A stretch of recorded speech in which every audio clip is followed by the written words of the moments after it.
Então, pessoal, nós estamos, para entender aqui o tema da Eucaristia, que já vai ser, essa nova aliança em Jesus Cristo. Nós estamos contextualizando, né, puxando lá do Antigo Testamento, no Êxodo, no Gênesis, no Êxodo, principalmente, para a gente entender melhor. A gente está estudando esses termos, o conceito de sangue e o conceito de aliança, que é usado por Jesus aí nesse cenário da Santa Ceia.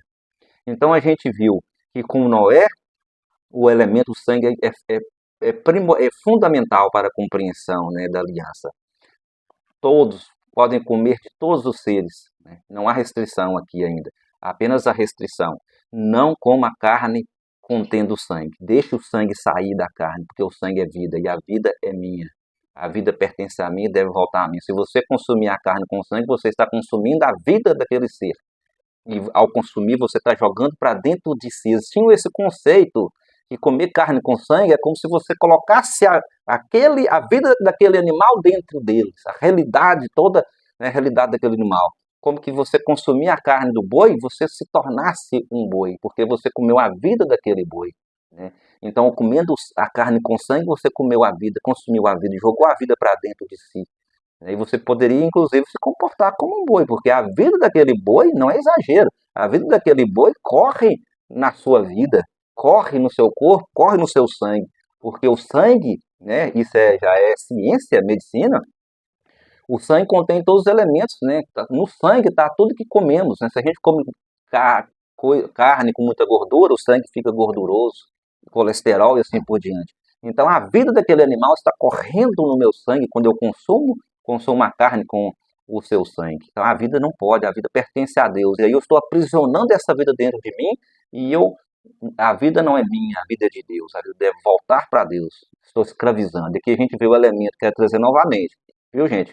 Prefigurativo no homem aqui que Deus adverte através de Noé, que não coma a carne com sangue, porque o sangue é vida, e ao consumir o sangue está consumindo e aprisionando essa vida que pertence a Deus, não pertence a mim, pertence a Ele. Eu estou roubando essa vida de Deus, ela deve voltar para Ele.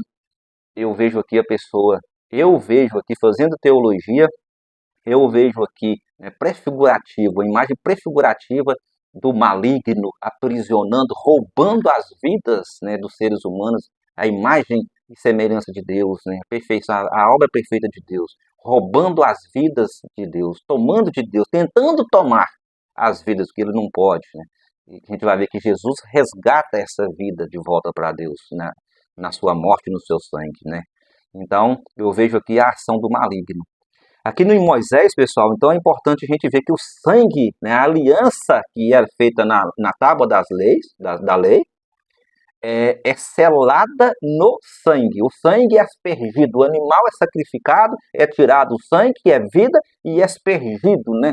Esse sangue, ele é representando um sangue divinizado, que Deus abençoou, Deus divinizou, e é aspergido sobre todo o povo de Deus ali presente, com Moisés, e esse povo, então, ele é purificado e é limpo nesse sangue. E é o selo, é o sinal. O sangue é o sinal, é o selo. Aliás, a lei é o sinal, a lei é a aliança.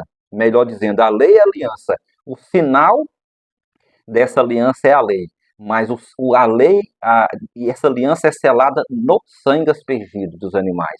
E a gente vai ver depois aqui também uma passagem prefigurativa. O sangue, com Jesus, não vai ser mais o sangue de animais que vão ser aspergidos sobre o homem, o ser humano, para purificá-lo, para libertá-lo, mas é o próprio sangue de Jesus que vai ser derramado na cruz, o seu sacrifício. Essa aliança realizada em Jesus é que vai ser, então, esse elemento de purificação, de libertação, para lavar o ser humano do pecado, para libertar o ser humano, essas vidas aprisionadas, que a gente vê lá, prefigurativo em Noé, prisionadas, quando se consome o maligno, roubando vidas através do símbolo do sangue, elemento simbólico, aprisionando, escravizando, roubando de Deus as vidas, a nossa vida, a vida do ser humano, que é imagem de Deus, criatura perfeita, e Jesus libertando no seu sangue. Pessoal, assim, a gente hoje, é claro que tem outras passagens no Antigo Testamento que falam, do elemento sangue e da aliança, Mas eu tomei essas três principais, né, para elucidar aqui o tema de hoje, que é sobre a Eucaristia, e aquilo que eu coloquei no início. Será que a Eucaristia é real, como os católicos é, defendem, ou será que é apenas um elemento simbólico? Será que o pão ele se transforma em corpo de Cristo de verdade? O sangue, o vinho ou o suco de uva, apesar que não fala que Jesus celebrou, né, com suco de uva, celebrou com vinho, né, que era o costume da Páscoa judaica. Mas será que esse vinho ou esse suco de uva, né, usado pelas outras denominações, será que é apenas uma representação, uma memória, uma lembrança, um simbolismo? Não é real? Vamos agora nos ater, então, já, né, concentrar nessa passagem aqui, ok? Para entender melhor sobre a Eucaristia. Bom, pessoal, eu quero dizer o seguinte, que o elemento, o sangue, né, ele é citado na Bíblia, no Antigo Testamento, que nós vimos aqui as passagens principais, mas também no Novo Testamento está todo perpassado, né, nas cartas, por exemplo, de Hebreus, né, Paulo fala o tempo todo sobre o elemento sangue, é, sangue de Cristo, é claro, fazendo alusão ao sangue, né, ao conceito de sangue, né, que o simbolismo do sangue que existia lá no Antigo Testamento também. Levíticos, a gente vai pegar aqui passagens do Novo Testamento e passagens do Antigo Testamento. Hebreus 9:22 fala do sangue de Cristo. Levítico 17:11, né, fala do elemento sangue. Hebreus é, 13:12 fala do sangue também, sangue de Cristo. Tudo que é Novo Testamento vai falar do sangue na pessoa de Cristo, do seu sacrifício. Mateus 26:28, o livro dos Números, né, no 35, capítulo 35, 33, 1 João 1:17, Romanos 5:9, Éfeso 2:13, Éfeso 1:17, Êxodo 12:21, 23 e assim por diante. Apocalipse 12:11 também vai falar do sangue do cordeiro imolado, né, e assim por diante. Bom, pessoal, vamos lá então agora especificamente ao contexto da Santa Ceia. Nós começamos fazendo a leitura da Santa Ceia, né, no Evangelho de São Lucas. Eu tomei o Evangelho de São Lucas porque o Evangelho de São Lucas eu acho mais detalhado, né, quando vai falar sobre o sangue, sobre o cálice. Então nós vamos ver o seguinte, primeiramente, Jesus, ao celebrar a ceia com os seus apóstolos, os 12, aqui fala que são com os 12, foram com os 12, quer dizer, são com os cabeça, aqueles que ele nomeou para 12, representando, voltando às 12 tribos de Israel, né, ou seja, o papel do Messias. Jesus vem como Messias, como Cristo, esperado, anunciado pelos profetas, para salvar, para libertar e trazer, anunciar e trazer o reino. É isso? E um dos papéis que o Messias deveria cumprir era reunir seu povo disperso novamente. Então, ou seja, as 12 tribos de Israel, todo Israel simbolizado nas suas 12 tribos. Os 12 apóstolos representam, então, essa reunião que Jesus faz. Ele traz o povo, reúne o povo de novo nos 12 apóstolos. É claro que não vai ficar só no judaísmo, né? Jesus não vem só para os judeus. Os 12 aqui agora representam toda a humanidade, né? Toda a humanidade é convidada a participar da salvação trazida por Cristo. Mas, enfim, lá, então, na passagem da ceia, Jesus ele toma primeiro o pão, diz, né, abençoa o pão, diz, é comida, né, é o meu corpo. Depois ele vai tomar o cálice e vai dizer, esse é o cálice da nova e eterna aliança. Então Jesus ele reforça essa questão do seu corpo e do seu sangue, né? A gente vai ver, para poder reforçar isso aí, nós vamos tomar uma passagem também muito importante, que é a passagem do Evangelho de São João, quando os discípulos ficam escandalizados. Quando a gente, então, trazendo agora aqui a temática, a Eucaristia é realmente o corpo e o sangue de Cristo? É, é literalmente o corpo e o sangue de Cristo ou é apenas simbólico, representativo? É só uma lembrança que a gente está fazendo aqui quando a gente se reúne, seja católicos ou de outras denominações. A gente está só lembrando, é um memorial, é uma lembrança, né? Puramente é, de trazer aquela na mente, lembrar daquele acontecimento, ou é a Eucaristia, o pão e o vinho se transformam no corpo e no sangue de Cristo. Vamos tomar agora o Evangelho de São João. Vamos lá. Está no capítulo 6º, capítulo 6, a partir do versículo 51, com o tema Jesus dá sua própria vida. Começa dizendo: Eu sou o pão vivo que desceu do céu.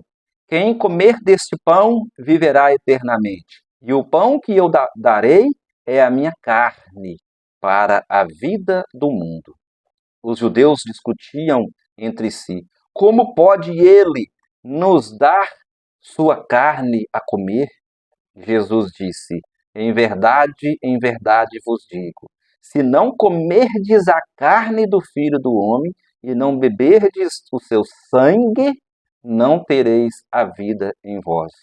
Quem come a minha carne e bebe o meu sangue tem a vida eterna, e eu o ressuscitarei no último dia. Com efeito, minha carne é verdadeira comida e meu sangue é verdadeira bebida. Quem come a minha carne e bebe o meu sangue permanece em mim e eu nele. Pessoal, já deu para a gente ter, né, após a contextualização, a gente ter visto o conceito de sangue lá no Antigo Testamento. O sangue é a vida, né? Ou seja, Deus proibindo que o homem comesse a carne contendo sangue para não comer a vida daquele ser que pertencia a Deus. E a gente vendo a questão, né, prefigurativa aqui do maligno na pessoa do homem. Quando Deus fala, é como se ele estivesse falando, né, que o maligno ele vai tentar o tempo todo tirar a vida do ser humano, do homem, a sua imagem e semelhança, e aprisioná-la, escravizá-la, através da tanto, né, sofrimento que existe no mundo. E aqui, essa passagem ela é muito forte, né? Jesus, ele é literal. Para os que gostam de pegar a Bíblia, né, no seu literal, a leitura na letra, nua e crua, eu acho que não tem dúvida, né? Acho não, tenho certeza, não há dúvida, né, gente? Está falando claramente, Jesus está falando claramente, hein, da sua carne e do seu sangue. Ora, vamos lembrar do conceito de sangue. Por que Jesus vem colocando o sangue aqui como temática, né, fundamental, imprescindível na história da salvação, na salvação do ser humano? O sangue é elemento fundamental na salvação do ser humano, né? Então, está muito claro aqui. Depois a gente vai ver quando os discípulos ficam escandalizados. Aí já é no versículo, a partir do versículo 59. Palavras de vida eterna. Assim falou Jesus, ensinando na sinagoga em Cafarnaum. Muitos discípulos o ouviram e disseram, então, essa palavra é dura. Quem consegue escutá-la? Ao ouvir esse discurso, né, de Jesus, aqui, essa pregação de Jesus, esse ensinamento sobre o seu corpo e seu sangue, que aquele que não comer o seu corpo, não beber do seu sangue, não terá a vida com ele, não terá a vida eterna. Aí os discípulos, aqueles que eram íntimos dele, que andavam com ele o tempo todo, né, os seus seguidores, até esses aí ficam escandalizados. Aí a gente pensa, e Jesus, o que ele fez? Ele amenizou? Aí ele disse, não, eu estou falando aqui meramente de simbolismo, de representação, não é real o que eu estou falando para vocês. Não é para vocês comer o meu corpo e beber meu sangue. É apenas, né, aqui é apenas representação e simbolismo. Jesus falou assim? Não. A gente vai continuar lendo para ver o que Jesus então falou aos seus discípulos. Percebendo que seus discípulos murmuravam por causa disso, Jesus perguntou: Isso vos escandaliza? Que será então, quando virdes o Filho do Homem subindo para onde estava antes? O Espírito é que faz viver, a carne não serve para nada. Então, pessoal, nós vamos ver aqui o que? Jesus não disse, não quero que vocês fiquem escandalizados, eu estou fazendo aqui apenas uma metáfora, né? É uma figura de linguagem. Não estou falando que vocês têm que comer o meu corpo e beber meu sangue, se alimentar do meu corpo e do meu sangue, né? Não, de forma alguma. Ele deixou bem claro, né? É isso mesmo que eu falei para vocês. É, em verdade vos digo, se não comerdes a carne do Filho do Homem e não beberdes o seu sangue, não terão a vida em vós mesmos. Quem come a minha carne e bebe o meu sangue tem a vida eterna, e eu o ressuscitarei no último dia. Com efeito, minha carne é verdadeira comida, e meu sangue é verdadeira bebida. Quem come a minha carne e bebe o meu sangue permanece em mim, e eu nele. Pessoal, Jesus está sendo claro, né? É necessário comer da sua carne e beber do seu sangue. E agora talvez eu vou escandalizar que vocês também, assim como Jesus, né? E lembrando que isso aqui era motivo de escândalo, depois que Jesus ressuscita e só volta para o Pai, e vem o Pentecostes e os discípulos, os apóstolos saem em missão, começam a anunciar, e as comunidades, as primeiras comunidades, os cristãos primitivos, as primeiras igrejas, começa a espalhar pela Ásia Menor ali, né, pelo Oriente e o Império Romano. É importante lembrar que era, inclusive, naquela época, os cristãos eram acusados de canibalismo. Isso é histórico, é registro histórico. Os historiadores da época, eles registram isso. Existem, então, relatos que os cristãos eram chamados de canibais. Por quê? Porque as pessoas ouviam dizer que os cristãos se alimentavam de carne e sangue. Carne e sangue de quem? De Jesus. Nas suas celebrações, suas reuniões, eles comiam carne e bebiam sangue. Carne e sangue de quem? De Jesus. Inclusive, muitos desses cristãos vão ser martirizados, darão sua vida justamente para não negar essa verdade. Cristo Jesus é o Messias, é o verdadeiro homem anunciado pelo Antigo Testamento, o Mashiach, e Yeshua Mashiach, bem Davi, né? Mas ele também é Deus, ele é divino. Deus se encarnou, Deus tomou a forma humana, Deus tomou a vida do homem, se fez homem, para quê? Para libertar. Agora nós vamos entender aqui então o papel do sacrifício, né, do sangue de Jesus, e que é verdadeira comida e verdadeira bebida. Aí não tem jeito. Não é um simbolismo, não é uma representação, pessoal, não adianta. Aqui, quando Jesus fala, ele é claro, né, ao se reunir, celebrar a ceia, né, agora não é mais a ceia, a Páscoa dos judeus, agora é a ceia de Cristo, é a Páscoa de Cristo que a gente deve reunir semanalmente para celebrá-la. A gente não vai estar comendo um mero pedaço de pão e tomando um mero copinho de suco. A gente vai estar bebendo o sangue de Cristo e comendo o corpo de Cristo. Não, quando falo corpo, estou falando de sangue, porque não existe corpo sem sangue, né? Como também não existe o sangue sem o corpo. Então, corpo e sangue é unido, né? É verdadeira comida e verdadeira bebida. Pessoal, mas por que isso? Por que Jesus, então, a aliança é selada no sangue de Jesus? Vamos voltar ao Antigo Testamento. O sangue é vida. Então, Deus, ele encarna para libertar. Agora vamos lembrar do elemento pré-figurativo na pessoa, lá em Noé, na aliança com Noé. Deus falando, o homem que derramar o sangue de outro homem, eu cobrarei a sua vida com, né, a vida daquele que foi tirado daquele homem, com a sua vida. Se você matar, tirar o sangue de outro homem, de outra pessoa, eu vou cobrar com o seu sangue, com a sua vida. Você tomou a vida daquela pessoa para você, né? Quando você tirou, derramou o seu sangue, então eu vou cobrar no seu sangue. Pessoal, quando Deus encarna, ele então encarna para quê? Justamente para poder realizar o mistério da salvação no sacrifício de Cristo. Ora, para Deus tomar as vidas roubadas, né, pelo maligno, Deus resgatar as vidas roubadas pelo maligno, Deus encarna, Deus assume a carne. Como que ele iria derramar seu sangue e fazer essa libertação? A libertação, a nova aliança, ela é feita no sangue de Cristo. Deus derrama o seu sangue. Parece escandalizante, né? mas Deus Filho, Jesus, Deus encarnado, assume a carne, a natureza humana, a sua melhor criação, a sua perfeição. Ele assume, se encarna para transformar a carne através do sangue. Com o seu sangue derramado na cruz, que é vida e é vida divina, é vida de Deus, Deus resgata as nossas vidas, né? A nossa vida aprisionada, tomada, consumida pelo mal, pelo maligno, pelo pecado.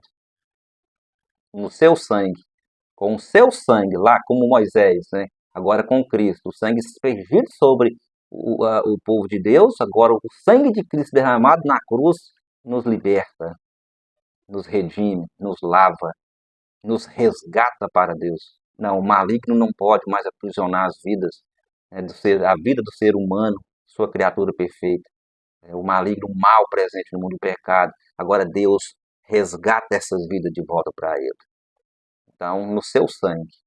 Agora, quando o cristão se reúne durante a semana, de preferência no domingo para celebrar a ceia, ali, qual é o elemento, qual é o sinal dessa aliança realizada no sangue de Cristo, derramado na cruz?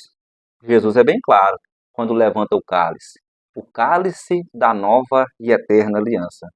Como Noé, lá no Antigo Testamento, que Deus colocou, o sinal é o arco-íris. Toda vez que o arco-íris aparecer, você vai lembrar dessa aliança. Com Abraão, a circuncisão vai ser o sinal. Com Moisés, o sangue do cordeiro aspergido é o selo, o sangue é o selo. A tábua é o sinal. Toda vez que vocês vê a tábua, vocês vão se lembrar dessa aliança, recordar dessa aliança. São todos elementos materiais. Ora, o arco-íris é um elemento apenas simbólico, né? Ele aparece, ele é físico, a gente lembra dessa aliança, é o sinal. A circuncisão. Poderia o pai judeu dizer, não vou fazer a circuncisão no meu filho, vou apenas fazer uma cerimônia e pronto, é simbólico e representativo. Não, o sangue é derramado ali, ao cortar o prepúcio, né, do órgão masculino. Então o sangue é o sinal, é físico. E Moisés também com esse sinal físico que é a lei está presente, a tábua das leis está presente. O corpo de Cristo é sinal, é material. O sangue se materializa, a transubstanciação ocorre verdadeiramente toda vez que o povo se reúne, o novo povo, o povo cristão, a nova humanidade, o povo da nova e eterna aliança se reúne durante a semana, de modo especial no domingo, para celebrar a Eucaristia. Então, o corpo e o sangue de Cristo se materializa ali no pão e no vinho. Aquilo é transformado no corpo e no sangue de Cristo, sim. É real. É real por quê? Porque Jesus é bem claro, quem não comer e não beber do meu sangue não terá a libertação, não terá a vida eterna. Pessoal, isso é real, é preciso comer e beber o sangue de Cristo. É preciso. Por quê? Porque o sangue é a vida. Deus encarnou para ter sangue. Não seria possível fazer o resgate da humanidade aprisionada pelo maligno. O maligno roubou, aprisionou, escravizou a vida criada por Deus, a imagem e semelhança de Deus, o ser humano. O maligno acorrentou. Jesus, Deus, encarna, assumindo a carne e assim o sangue, porque não seria possível se não encarnasse, não teria o sangue, através do elemento sangue, que é vida, a vida de Deus, ele resgatasse essas vidas de volta para ele. Que a vida pertence a Deus. Então vamos lembrar, por que Deus proíbe de comer carne com sangue? Porque ao beber o sangue, ao consumir o sangue do animal, da criatura, o homem ele está aprisionando em si, no seu corpo, a vida daquele animal. E a vida pertence a Deus. Então, Deus vai resgatar essa vida tomando o sangue do homem, que assim o faz. É bem claro o preceito lá com Noé. Aquele que comer a carne contendo sangue, vai aprisionar a vida daquele ser, daquela criatura, mas eu vou cobrar essa vida dele, com o seu sangue. Então, Deus vai resgatar aquela vida que foi aprisionada, aquele ser, no sangue daquele homem, daquela pessoa que bebeu aquele sangue. tomou aquela vida. Então, quando Deus dá essa penalidade, ele fala, se você comer a carne contendo o sangue, você vai comer a vida daquele ser, daquela criatura, daquele animal. Você pode comer a carne, mas não a vida é minha. E eu vou te cobrar essa vida. Eu vou resgatar essa vida através da sua vida, do seu sangue. Eu vou pegar a sua vida, porque a vida daquele ser está em você.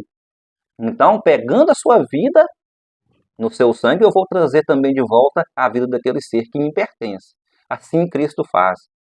Quando o maligno aprisiona a vida do ser humano, a sua imagem, a sua criatura mais perfeita, escraviza, aprisiona, Deus se encarna e no seu sangue ele resgata as vidas para ele. Esse resgate acontece. Aconteceu na cruz. Lógico, o seu sangue derramado. Mas é preciso, como o povo de Deus lá no Antigo Testamento, fazer as celebrações, né? A celebração, se reunir e fazer essa celebração da ceia semanalmente. Semanalmente. Para quê? Porque o cálice é o sinal. É preciso tomar, comer o corpo de Cristo, né? Beber o sangue de Cristo, o sangue de Jesus, porque ele nos resgata. Ao beber o sangue, comer o corpo de Cristo e beber o sangue de Cristo, de Jesus, nós estamos bebendo, nós estamos interiorizando a vida de Cristo na nossa vida. E ao entrar na nossa vida, na nossa corrente sanguínea, no nosso corpo, aquele corpo, aquela vida que estava aprisionada pelo maligno, era liberta. Por quê? Porque passa a correr em nosso sangue o sangue de Cristo. Então, pelo sangue, pelo seu sangue, Cristo nos liberta e nos resgata para Deus. Então, é preciso beber, sim, comer o pão, comer o corpo e beber o sangue de Cristo. De preferência toda semana. Justamente para que esse aprisionamento do pecado, do maligno, que está aí no mundo o tempo todo, que a gente possa se precaver, possa ser fortalecido como remédio, né, salvífico, e a gente não se torne novamente escravo, né? A nossa vida não seja roubada pelo maligno, mas a nossa vida volte, porque no sangue de Cristo nós somos resgatados para Deus de novo, que a nossa vida pertence a Deus, não é do maligno. Ela está aprisionada, ou ela estava aprisionada, aqueles que estão vivendo em pecado, mas ela não pertence ao maligno, ela pertence a Deus. Ela precisa ser resgatada. Então, toda semana a gente bebe o sangue de Cristo na Eucaristia, come o corpo de Cristo. É claro, quando a gente vai na celebração e o sacerdote levanta o cálice ali, a gente vê o sinal da aliança. O cálice, o sangue de Cristo é a aliança conosco. Então, a gente interioriza a vida de Cristo e passa a viver como cristão. Então a gente é cristão e vive de acordo com as exigências de Cristo, né? Fugindo do pecado e voltando para Deus, justamente assumindo a vida de Cristo em nós, que é o seu sangue correndo nas nossas veias. Bom, pessoal, então o vídeo de hoje ficou um pouco longo, né? Mas é um tema muito bom da gente falar, né, gente? Que a gente aprofunda e a gente faz essa contextualização muito importante para a gente entender melhor por que o sangue que escandalizou, né? O corpo e o sangue que escandalizou os judeus, escandalizou os seus discípulos, até os seus próximos, eles conviviam com ele ali, e às vezes escandaliza até hoje. Então os reformados, né, essas outras denominações, ficam escandalizados com a Igreja Católica. Que conversa é essa? Não tem como ser. Inclusive, vi um vídeo, eu assisto muitos vídeos do YouTube também, porque eu faço conteúdo para o YouTube, então eu sempre estou assistindo. Eu vi um pastor dizendo que, olha, se aconteceu a transubstanciação, se o pão e o vinho se transformarem em corpo e sangue, então vamos levá-la para o laboratório, vamos fazer um teste. E se for verdade, vai ser detectado que ali é corpo e sangue mesmo. Gente, que absurdo. Que absurdo, né? É mistério. A fé é mistério, Deus é mistério. Se fosse assim, a gente poderia exigir, né, comprovação científica de tudo quanto há que há revelado por Deus. Seria possível comprovar? Então é mistério, mas é real. Acontece. Então, pessoal, muito obrigado por acompanhar esse vídeo. Não esqueça de dar aquele joinha, se inscrever no nosso canal, compartilhar com seus amigos. E até o próximo vídeo, se Deus quiser.